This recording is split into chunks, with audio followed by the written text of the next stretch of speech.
everyone! Nag-try ako ng panibagong ng panibagong style. Again, last time nag-whiteboard ako when talking about budgeting. And then ngayon, gumawa ako ng separate na template from my actual budget sheet para hindi naman halata na hindi nyo nakikita ko ano yung actual Kung ba, I can keep my privacy sa budgeting ko intact. Before I go there, kaya ako nagpunta sa ganitong format right now is because um, gusto ko sagutin yung continuation ng questions from my co-faculty ngayon na former student ko. Dati kasi, yung tinanong niya, na sinagot ko sa previous video is how do I put CC in my budget? How do I do budgeting, basic mga ganon. Ngayon, sasagutin ko yung mahaba niyang tanong. It's about emergency funds. So, kuwari, Number 2, ang question na dito, what defines an emergency fund? I've heard different ways, 6-month emergency fund, if ever you lost your work, 1-year pandemic fund, if ever that happens again, what if you got hospitalized and the 6-month emergency fund was not enough? For number 3 question niya is, for an emergency fund, is it better to have it in multiple banks for liquidity or in a high-interest digital bank? Unahin natin yung number 2. So, what defines an emergency fund? Okay, ang emergency fund for me is something na hindi mo talaga inaasahan. Say, na-aksidente ka, nabangga kotse mo, yung pusa mo biglang nagkaroon ng simptomas ng sakit. Mga pusa pa naman, napaka-sensitive niya na ayaw na papakita ng nanghihina sila, bigla na lang maglulupasay. So, emergency yun.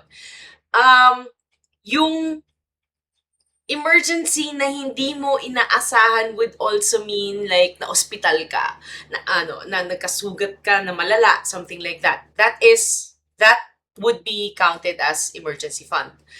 Okay, para sa emergencies yun. Ilalagay mo doon. Now, simplihan natin kasi sobrang dami mong gusto ilagay na emergency funds. Natin yun, we can organize that later in the budget sheet. Sa ngayon, ang gusto ko din pagtuunan ng pansin, aside from the emergency fund, is what we call the sinking funds. Ayan, akala kasi ng mga tao, lahat na lang emergency, every month may emergency. Hindi kasi lahat nag-constitute na emergency. For instance, yung kung maring baterya ng kotse mo, kung yung baterya ng kotse mo, 3 years old na yun, tapos bigla siya nag-start maghingalo, actually, dapat in-expect mo na yun. Na in 3 years, maghihingalo na yung baterya. So, dapat pinaghahandaan mo na yung yung funds for that. Another thing is, kuwari, naimbita ka sa kasal. Yung kasal is 1 year from now. Kailangan mo ng damit, kailangan mo ng regalo. So, again, may sinking funds ka, na pag-iipunan mo yung kasal na yon. Same way with Christmas. Means ako January pa lang alam ko, pinaplanuhan ko na yan. So, naipon na yan. Now, dapat yun lang so far yung dalawang paghiwalay ko, yung emergency at saka yung sinking. Now, balik tayo sa ginawa kong budget sheet. This is, I call this, if you notice, nilagay ko dito, Flashback 2020. Yan. Flashback 2020. Ito kasi yung, huwag nyo napansin na June 2026 na yun. This was what I had what we had as a married couple nung kami na asawa ko, what we had in 2020. So, meron kaming savings na 300,000 doon time na yun. Actually, nung binisita ko siya, nagulat ako, meron pala, wow, we had 300,000. Now, gumawa ko, ito yung may ginawa si YNAB nung nagbuo ako ng bagong budget sheet, gumawa siya ng mga parang default. Nag-tweak lang ako ng konti dito. Nag-tweak lang ako ng konti dito. So, pero default niya, very close to this. Now, bakit ako nag-circa 2020? Because 2020 was the time also when I started using YNAB. Tapos actually for me, late na yon. Kasi ang nangyari, bumili kami ng condo nung time na yon. Tapos actually yun sa condo na yun, nangutang pa ako sa nanay ko ng down payment. Okay, so parang around 400,000 yun in addition to sa binabayaran naming rent to own. So okay. Now, magdagdag muna tayo na account. So ito yung basic interface. Okay, so ito yung accounts na nalagay ko, kasi if I remember correctly, we had PayMaya, we had GCash, mag-add ako na account na GCash. So watch how I do this. Wind up nga lang to, ang thing is, magpapalit ako ng budgeting sheet starting October eh. So, baka mag-start ako from scratch, hindi ako mag-i-import from YNAB. But, basically, I think the same lang yung concept, no? So, mag-add ako na account kasi I forgot na may GCash account. Ayan. Since US-based to, wala tayo dyan and hindi ako secure na mag-add ako ng linked accounts kung nasa US man ako. So, unlinked account ang gamit ko. Give it a nickname, I'll call it GCash. Account type, yan. Lagay na lang natin kung nga rin na. Savings, yan. Okay, what is your account balance? 0 muna, lagay natin dyan. Okay, done. So, nandyan siya. So I had PayMaya, joint savings account, joint checking account, petty cash, GCash. Okay, dyan muna tayo sa basics. Now, aside from yung nagbayad kami ng bumili kami ng condo, meron kaming credit card, 2. So, mag-asawa kami, pinasok ko dito, let's sabi natin credit card. B. That is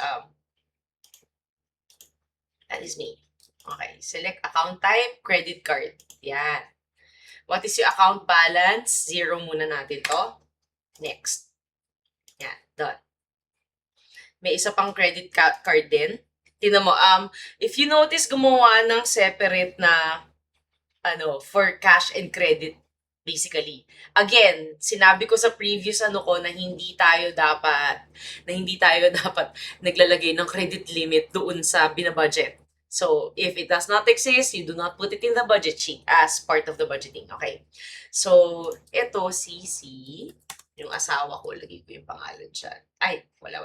Hindi pala. Kamali ako. Add account, add an unlinked account. Yan. CC, Jojo. Credit card ulit. Yan. What is your account balance? 0. Okay. Pero hindi yan 0. May utang kami sa credit card noong 2020 and I shall put it here now. Okay.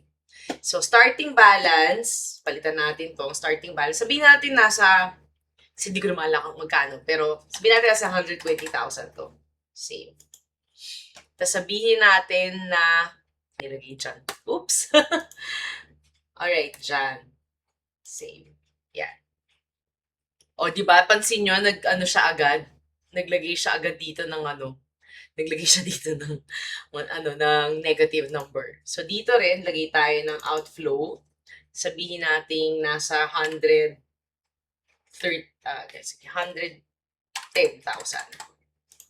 Yan, save. Ito, dagdagan natin na 0. Nakalimutan ko. Isa pa 0. Yan. Okay. So, meron kaming credit card debt na 230,000 noon. Okay, balik tayo sa budget sheet. We had a savings of 300,000. That is really bad. Okay? And then we had this credit. Now, ang ginawa ko, may category ako dito na debt. So, hindi lang credit card hindi lang yan ang problema ko. So, maglalagay ako dito sa true expenses na utang ko sa nanay ko. Mama debt. O, diba? Or installments. Mama debt. Yan. Naglagay ako dyan ng category ng time na yun. Kasi may gagawin ako dyan. And a-add natin ngayon, aside from rent mortgage here, magtatagdag ako ng condo balloon payments. Ito kasi yun. So, magbabayad ako ng credit card. Nagbabayad kami ng 2 credit card na may 6-digit na utang. No?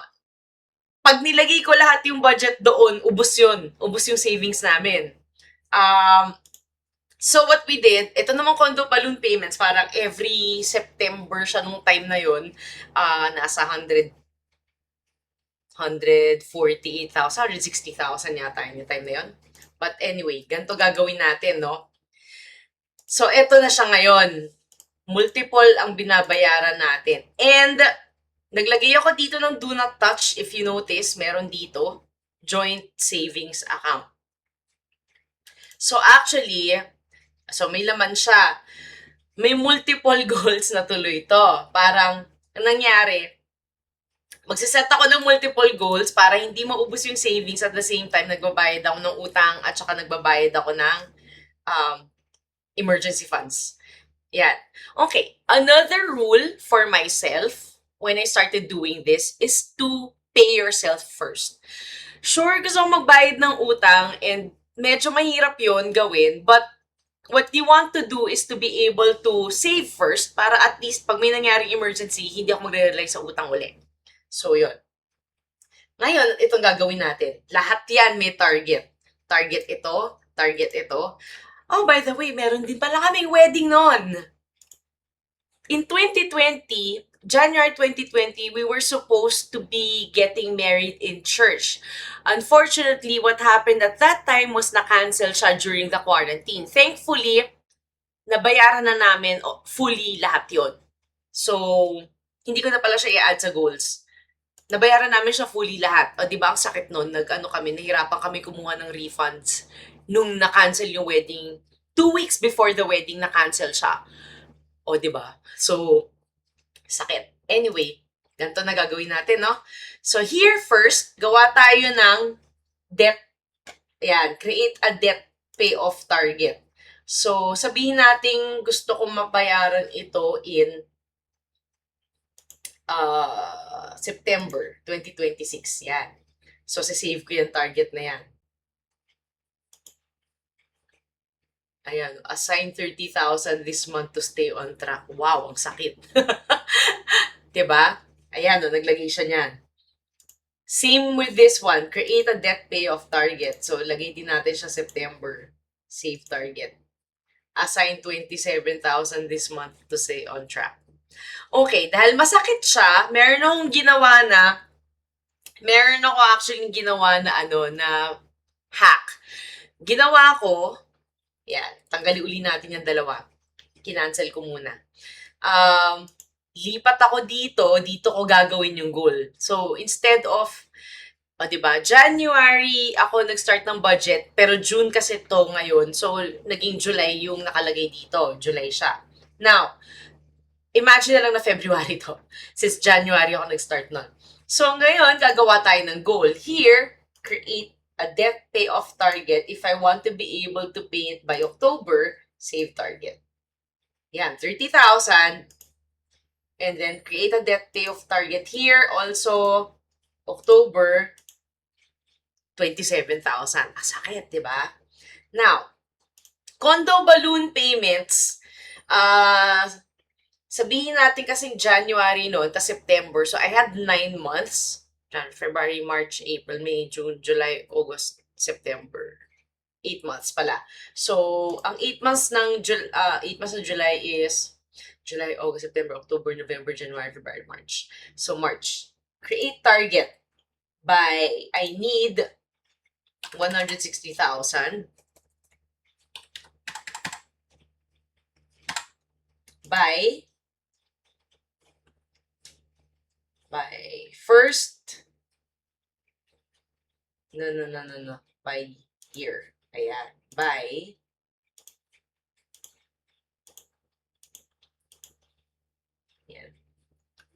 January 1. Yan. Okay, I need 160,000 by, ayan, okay. Save target. So, nakalagay, I have to assign 22,857 this month to stay on track. Sakit, di ba? So, ayan. Now, may utang din ako kay mama. So, ang ginawa ko dito, hindi ko siya parang sabi ko kay mama, nag-arrange kami na kaya ba 10,000 a month? It will take me 3 years. So, parang create a target. Ang mangyayari, parang monthly, I need 10,000 monthly by first day of the month. Ayan, save target. So, 10,000 lang siya. Diba? Yan yung thing about, ito yung gamit na gamit kong feature ng YNAB. Kaya medyo nahihirapan ako doon sa idea na mag-shift ako soon. Kasi I'm not even sure if yung gusto ko lipatan na na budgeting app has this feature. I really hope meron. Pero ayoko na rin kasing gumastos ng subscription, and I have a lot of other reasons why I wanted to switch, and I might have to talk about that in another video. So, ayan, 10,000. Next. Ito na. Ngayon, gagawa rin ako ng goal dito kasi ang target ko sa kanya is, sabihin nating in 12 months, I want to be able to have 500,000 in this account. Yeah. So, I need 500,000. Sabihin natin. Ayan, by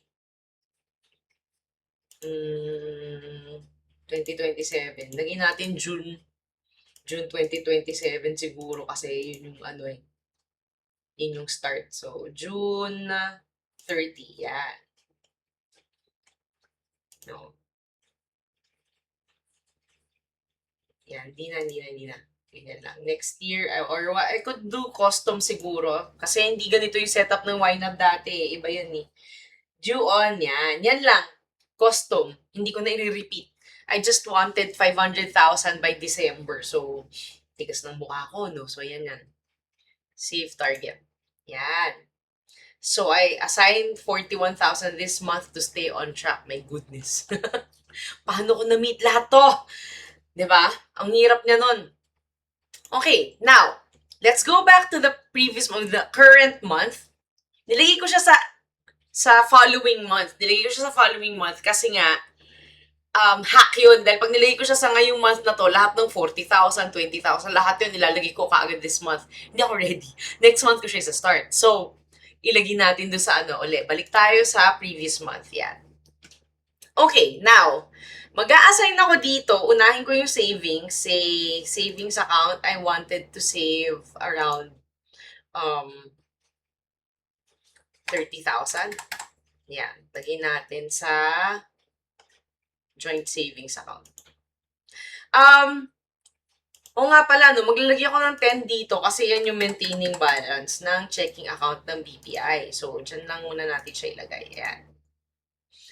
So, walang kinalaman tong side na to sa side na to. Okay? So, nakaganyan lang yan. So, siya, ang lalagay natin dito itong mga goals na to. And then, dito, dalawa actually ang way mo to meet this, pero I want to discuss that in another video. But maglagay tayo dito ng, sabihin natin mag-assign ako dito ng 20,000. O, diba? Dito 20,000. Ay, di pala. Yan. Tapos mag-a-assign din ako ng another 20,000 dito. Yan. Condo balloons, wala pa. Mama debt, wala pa. Rent mortgage, matic yan, 25,000. Noon time na yun Yan. Electricity namin nun, hindi pa ganun kalala. Nasa lang kami nun. Nasa 2,000 pesos lang kami nun sa electricity. Yan. Water, parang nasa lang yan 200 pesos lang din. At that time. Water. Yan. Communications would be Globe, yung Smart, yung mga ganyan namin. Internet at saka home. So, naglalagay ako dito ng sabihin natin 2,000 kasi maglo-load, ganyan. Hindi naman lang ginagamit. Yan. Groceries. Mag-a-assign ako ng normally, ang groceries namin nung time na yun hindi pa siya ganun kalala.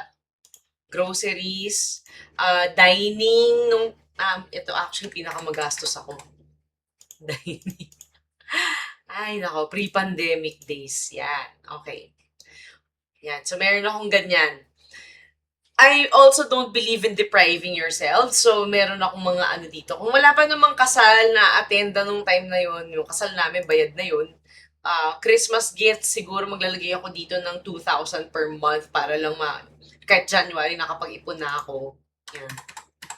Yan. Tapos, vacation. Kung wala naman, ganyan. So, ito lahat yung importante. Transportation at that time, para ang gas lang yata namin nun is like, 2,000 lang din, full tank na yun. Okay, so, naglagay na muna ako dito. Okay. Alright. Now, kuwari, pag gumastos ako, ito na. So, kuwari, hindi pa ako nagbayad na ako dito siguro, babawasan natin to. For instance, I wanted to pay credit cards now, magbawas ako ng 20,000 dito. Makikita nyo kung paano gumagalaw to at saka to. Although walang kinalaman to dapat dito sa binabudget mo kasi manually ko to ina-adjust every time na may madadagdag sa joint savings. Eto automated to, itong credit card. For instance, if I paid itong si CCB ng 20,000 kasi nag-budget ako ng 20,000 dito, di ba? So sabihin natin nag-budget ako, add transactions, pay, ayan. Sabihin natin nag-budget, naglagay ako ng 20,000. Yan. Hindi pa yan mako-clear, so hindi ko muna pipindutin to. Ayan. So, nabawasan niya na 20,000, nabawasan din ako dito ng 20,000. And ito, kuwari, another 20,000, galing sa joint savings account. Pabayaran ko siya, 20,000. Yan. Save. Okay. You'll notice something here. Dito, ay, mali pala. Mali ako na pinaglagyan. Bakit sa outflow? Inflow to. Yan. Okay. Yan. So, you'll notice something here. Nawala yung sinet na budget. Ibig sabihin kasi that money exists. So, kaya siya dilaw. Ibig sabihin marami pa akong utang, pero hindi siya pula. Kasi mamumula lang yan pagka yung utang mo is wala kang budget doon.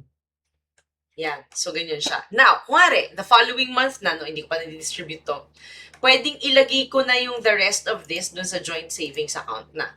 Para nag-start na yung may goal ako, di ba, na maka 500,000. So, okay. Yan. So, ngayon, meron ako dito, assign 25 more to stay on track. O, di ba, hindi na siya 30,000, 25 na lang. Kasi nagbayad ako previously. So, mag-a-assign ako kumari doon ng, sabihin natin 30,000. Para lang ma-advance na yung utang. Yan. Diyan. Pero ito tataas to kasi assign 71,000 more. Pero imagine natin kumari, hindi tayo dito kukuha. Kumari sumweldo na ako, sabihin natin may pumasok sa sweldo ko. Add transaction, may pumasok na sweldo, sabihin natin. Salary. Employer. Ayoko na sabihin. Employer ko is, yan. Category, ready to assign. I-assign pa lang yung pera. And inflow natin, magkano ba sweldo ko nung time na yun? Sabihin natin nung time na yun, nasa quincenas is, yan. Nung time na yun. O, di ba kaya 2020 gusto ko? Yan, sabihin natin ganyan na pumasok. Yan ang quincenas. Okay. So, meron na akong 38,000 to assign. Diba? So, dito, meron kang meron kang isa-assign dito na sabihin nating 5,000. Hindi nagalaw kasi next month na to. Pero actually, dapat ubus na to pag gumastos ka. Yun lang. Mag-a-assign ka lang ng ganun. Bali na siya. That was how I planned for my emergencies, no? Dito, yung emergency fund, pinapalaki ko kasi siya. Yun yung pinapaabot ko ng 500,000. Para in case ma-aksidente ako, diba? Merong ganun. Ang problem na lang kasi niyan, kung ang hindi ko part na masagot kasi doon is yung paano kung hindi enough emergency funds mo. This is exactly why kailangan mo magpa-insure para at least covered ka doon. Okay? And yung next question niya, for an emergency fund, is it better to have it in multiple banks for liquidity or in a high-interest digital bank? Alright, meron akong video niyan, yung VUL na nagamit ko kasi pinaglalagay ko lahat sa digital funds, yung digital banks na high yield na naka-time deposit tas hindi ko makuha kasi may penalty. Tsaka ang pangit kasi nung emergency funds mo tapos 3 to 5 business days. So make sure ng emergency funds mo liquid. Okay? Pwede namang mag-high yield account, pero wag lahat. Siguro mag-iwan ka ng na what constitutes emergency funds. Dapat yun, wala kasi dito yung days of buffering. Dahil hindi tayo nag-budget, hindi tayo gumastos, hindi whatever. Hindi niya alam kung magkano yung ginagastos mo per month.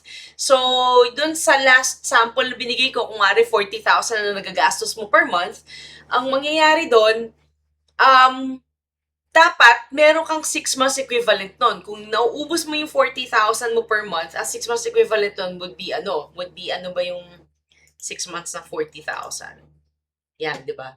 40 times 6. Ay, ano ba yan? Ba't plus 40? Yan. Tapos, times 6. So, dapat may 240,000 ka kung gano'n ka gumagastos. Yun yung ideal. Okay? Yun yung ideal. But, pag hindi kaya talaga, insurance ang kailangan mo. Otherwise, mangungutang ka. Sana hindi, di ba? Kaya yun nga, ngayon pa lang dapat nagbabalak na kayo sa emergency funds nyo dahil nakakatakot talaga magkasakit kung wala pa kayong insurance. Okay? So, yun lang kung paano gamitin at saka kung paano ko pinag-ipunan yung emergency funds ko, pati yung kung paano binayaran lahat to. Thankfully, hindi lang ako yung sumusweldo, dalawa kami. Kung hindi ko alam kung paano namin binayaran lahat-lahat yan noong 2020. Ang dami, di ba? Sabay-sabay pa. My mom is now fully paid. After 3 years, fully paid na siya. Yung condo balloon payments, we gave this up. So, nawala din siya sa equation. We gave the condo up, di kami umabot sa Maseda Law. Yun. Kaya, ayan, sunk cost na lang yun. Counted to sunk cost. Anyway, yun. Hopefully, nakatulong yung yung demo ko of YNAB. Sana may similarity siya sa actual budget kasi that is the budgeting app that I will also shift to in October, November. Okay. If you have any more questions you want me to discuss, just comment below. Thank you and bye!